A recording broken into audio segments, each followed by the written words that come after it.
Hello, this is Discover Brightside, a video podcast and multi-channel. We have a monthly magazine that goes out to our subscribers on our inbox, and we have fantastic VIP groups. We just started our Empower Earth Facebook group, and we hope you will join it. But today I have someone very special, Staff Sergeant Reginal Lyerly, who served with the U.S. Armed Forces for 23 years, and he has been with Brightside for almost all of the 6 years that we've been hosting this Earth Day along with Bill Pickney. So thank you both for your service. And over to you. Reginald is going to give you the ins and outs of cybersecurity, especially related to jobs and business development. So over to you. Thank you, Elizabeth. I'm Reginal Lyerly. I'm coming to you from the Carolinas. And in this capacity, I'm serving as the Vice President of Cybersecurity Recruitment for DNA Diversity Executive Search. I'm a cybersecurity recruiter, and I'm an executive with a team, and we look for people throughout the world, and we advise and we train people on how to look out for their career. So I'm going to share my slide.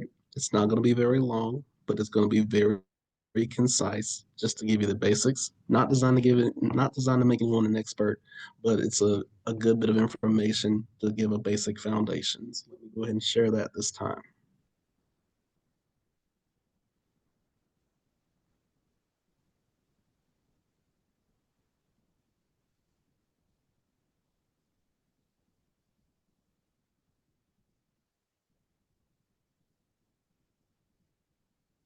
Okay, this is our cybersecurity outlook in 2025.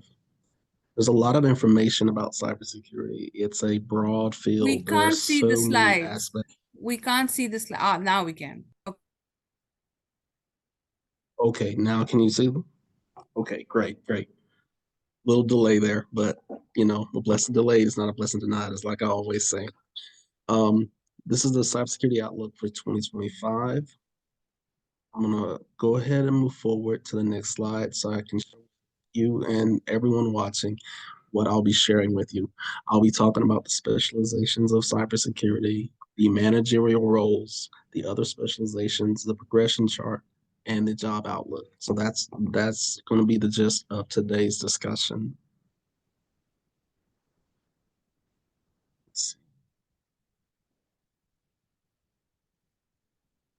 The slide that I'm sharing with you now are the technical specializations within cybersecurity. When we hear the word cybersecurity, there are so many different areas to the cybersecurity industry. There's so many because on this slide, there's network security, incident response, security architecture, identity and access management, digital forensics, risk management, and threat intelligence. There are professionals who work in either one area or they work in several different areas. The next slide is there are some more of these specializations like cloud security, application security, ethical hacking, security engineering, data loss prevention, penetration testing, and the cybersecurity analyst. On each of these has a brief blurb of what they do, but I also going to be sharing this slide deck in the chat before we conclude for the day. Okay, the managerial specializations. Your chief information security officer. They're usually going to be the people that oversee a cybersecurity program within an organization. Your cybersecurity consultant, they advise organizations on security managers. They can be in-house with a company, but they could also be contracted to help a company. A cybersecurity manager is typically someone that's going to manage the operations and also personnel who who are taking care of taking care of the company. The next slide I want to show you is there are other specialized areas with cybersecurity. Um, Governance, risk, and compliance. If you ever hear the acronym GRC, that's what that's referring to. It talks about compliance with industry regulations and standards. That's going to be different depending on the industry and the company that it falls under and throughout the world. You have Software developers, that's what secure DevOps refers to, because they're always developing different ways um, to utilize that software throughout the entire life cycle, and that stuff's always changing. Software development, they develop the software from the ground up. Data privacy and security, that one's important because every organization, even from the individual level up to the business level, they want to secure their sensitive data and comply with privacy regulations. This is why it's so important. Next slide, I want to show you there are other specialized areas when it comes to cybersecurity. You have cyber threat intelligence. These are the people who analyze the threat information. You see a lot of these, especially in governmental entities, especially like the Department of Defense and the different cabinet areas within the government, and even not just within the United States, but throughout the world. Biometrics, that's one thing that's so important. You've probably seen things that use biometrics. If you've ever used your phone and you had to use your face um, to be able to get in, or be able to recognize using your eye or fingerprint, that's using biometrics as a way of access and authentication. Machine learning is that it applies the techniques to the specific cybersecurity task. That's why that's so important. You have your security specialists. They focus on the organization of the organization's assets so they can tell a business owner what exactly they have at any given time. Then you have your information technology auditors. They're the ones that they're auditing the systems and security controls, making sure everything is right and secure. You have vulnerability management, and what they're able to identify the vulnerabilities within a system and be able to take action with them. Cybersecurity is a broad field and it encompasses so many different things. That's why it's in such demand, because there's so many areas that a person can work in if they chose to. The next slide I'm going to show you is the actual cybersecurity career path. Here we go. Typically, entry level is 1 to 3 years. Mid career is considered 3 to 5 years. Senior level is considered 5 to 8 years, and a security leader is someone with 8 or more years of experience. Typically, at the entry level, these are usually your analysts for the different areas. The education level, that's what is desired. But I can tell you, not everyone in cybersecurity has like a computer science degree or anything like that. They may be their degree may be in something else, but they may have certificates and training in this area, and that's what and the skills sometimes overrides the degree that they may have. The mid career, um, those are usually your analysts, your engineers. Typically, education wise, we need a bachelor's.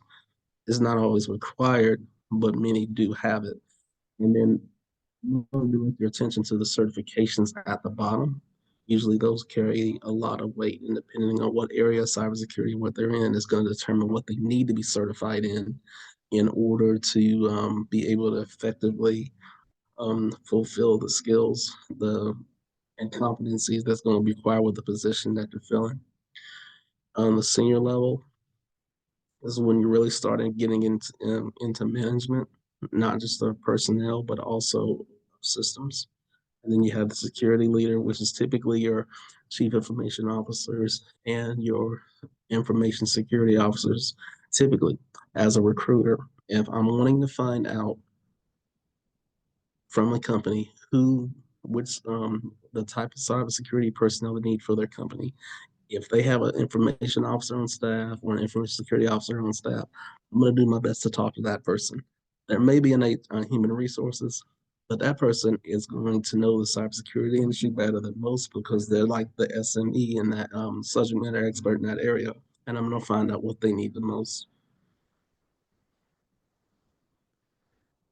This slide here, it just talks about the outlook for the industry as a whole. As long as there's cybercrime, and as long as there's an integration in the impact of AI, there's going to be always need for cybersecurity personnel who understand how to defend people's systems. Cybercrime costs are projected to reach over 10 trillion, 10.5 trillion this year alone. And with the change of AI, and less than 24 hours ago, I gave a presentation on it. AI is expected to have a significant impact on cyber attacks, security measures, and with organizations, they're having to figure out if they're using AI assets. Also, they need to have the security measures in place to be able to protect those because it affects a little bit of everything. And so, as long as you have computers and technology, you're going to need skilled and qualified people who are going to be able to know how to manage and protect. The cybersecurity job market is projected to experience significant growth in 2025 and beyond, according to the Bureau of Labor Statistics. This isn't me. It's not coming from me. This has come from the Bureau of Labor Statistics. We're projecting a 33% growth for analysts between as early as 2023 up until 2033, and that's going to be much faster than the average for all professions. This is this growth is driven by the cyber threats, need for organizations to protect their data and systems. More companies are going to need people, and as long as there's cybercrime, as long as there's cyber threats, as long as there's use of AI, and being able to use it effectively and still be able to do it securely, those are one of many reasons that you're going to need personnel who can effectively protect those systems. This slide refers to key statistics and trends.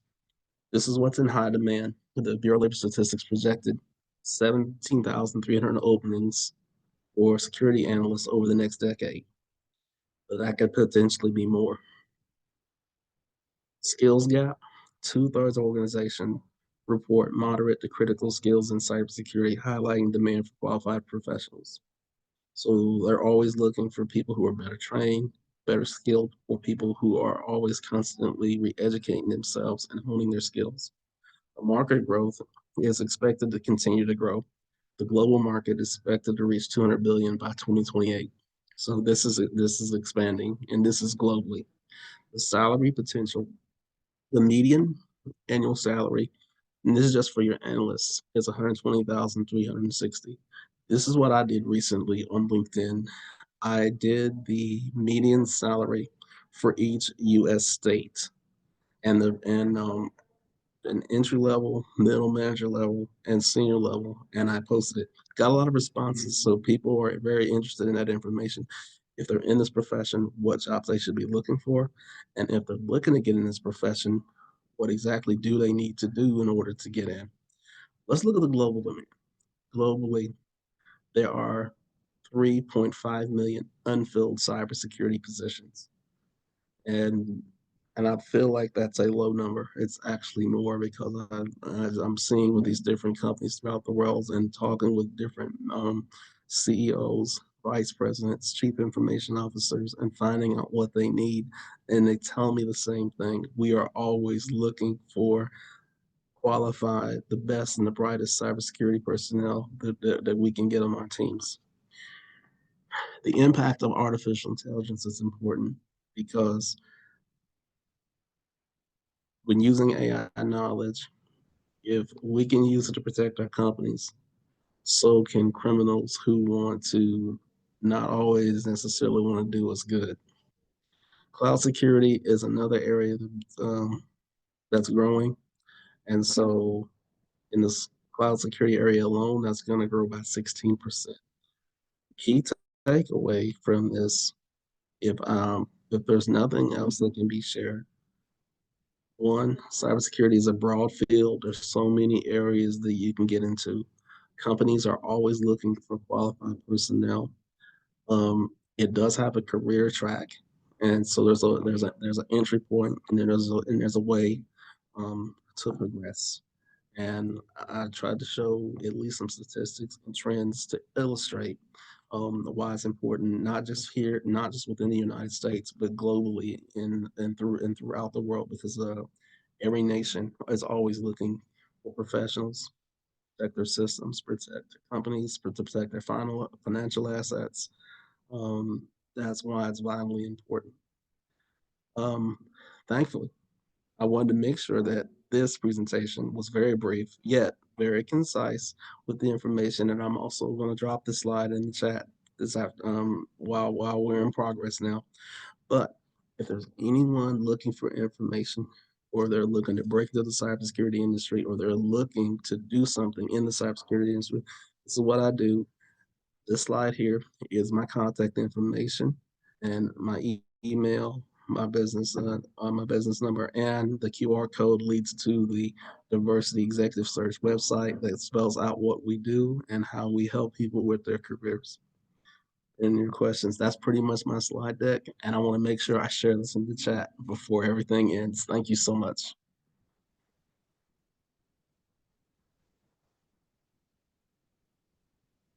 That was an awesome presentation. Thank you, thank you, thank you. Wow.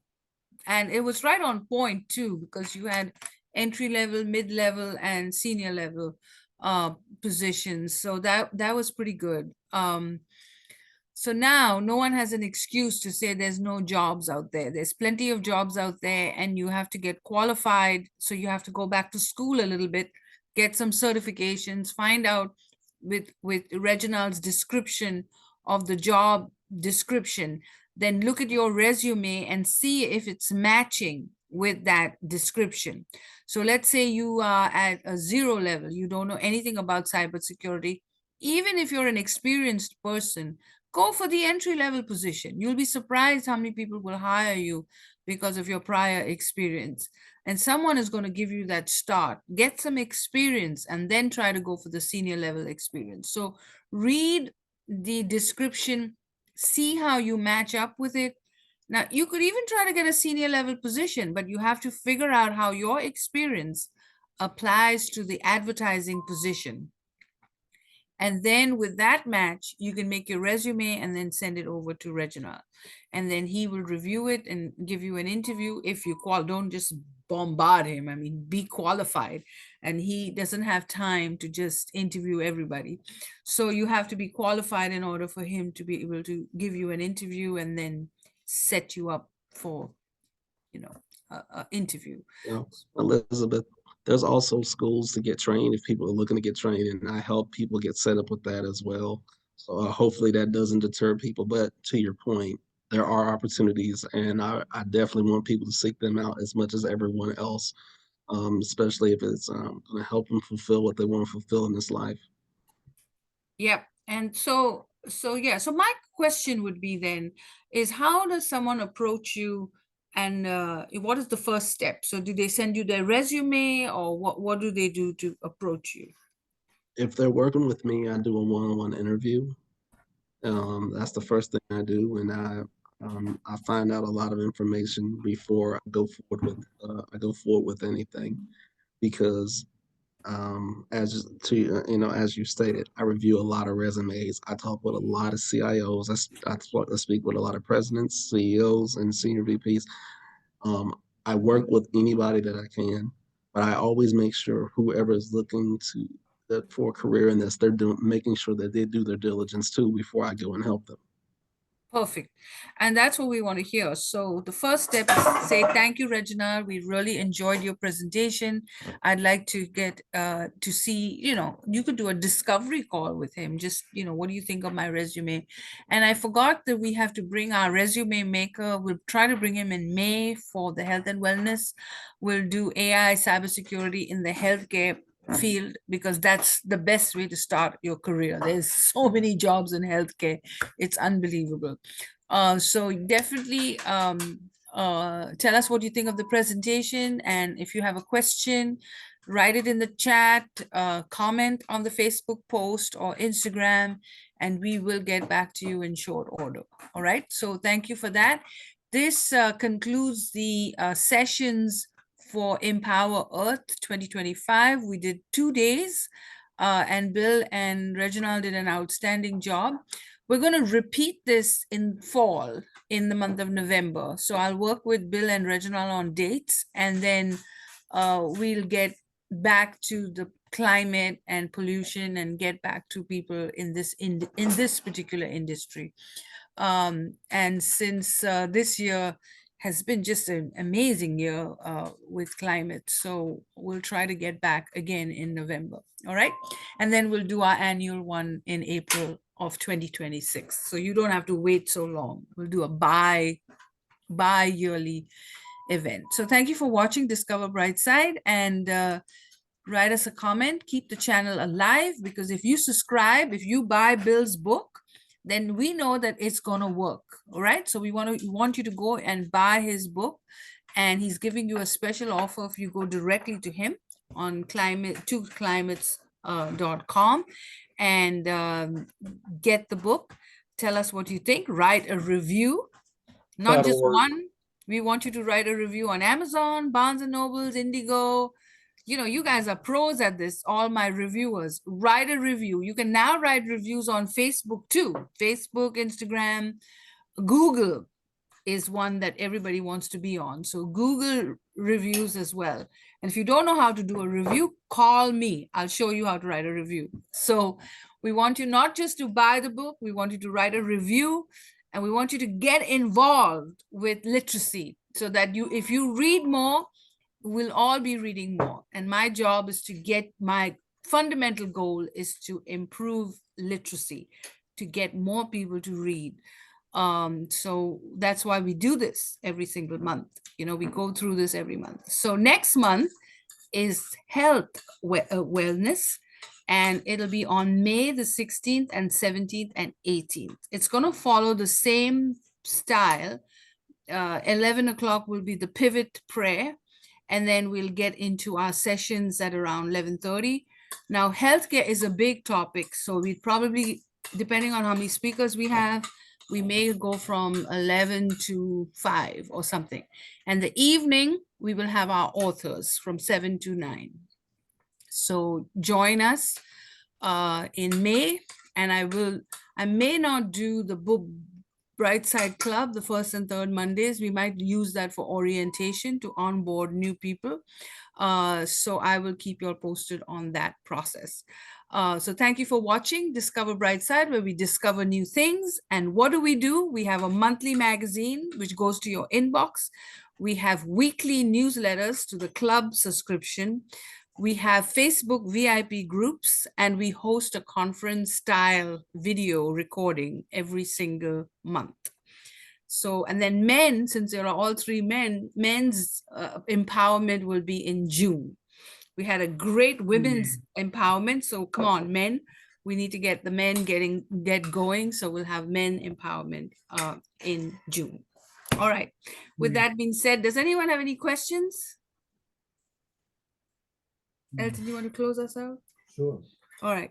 So we'll bring Elton back. Anyone? No questions? No questions? No Just questions? thank you again for inviting me.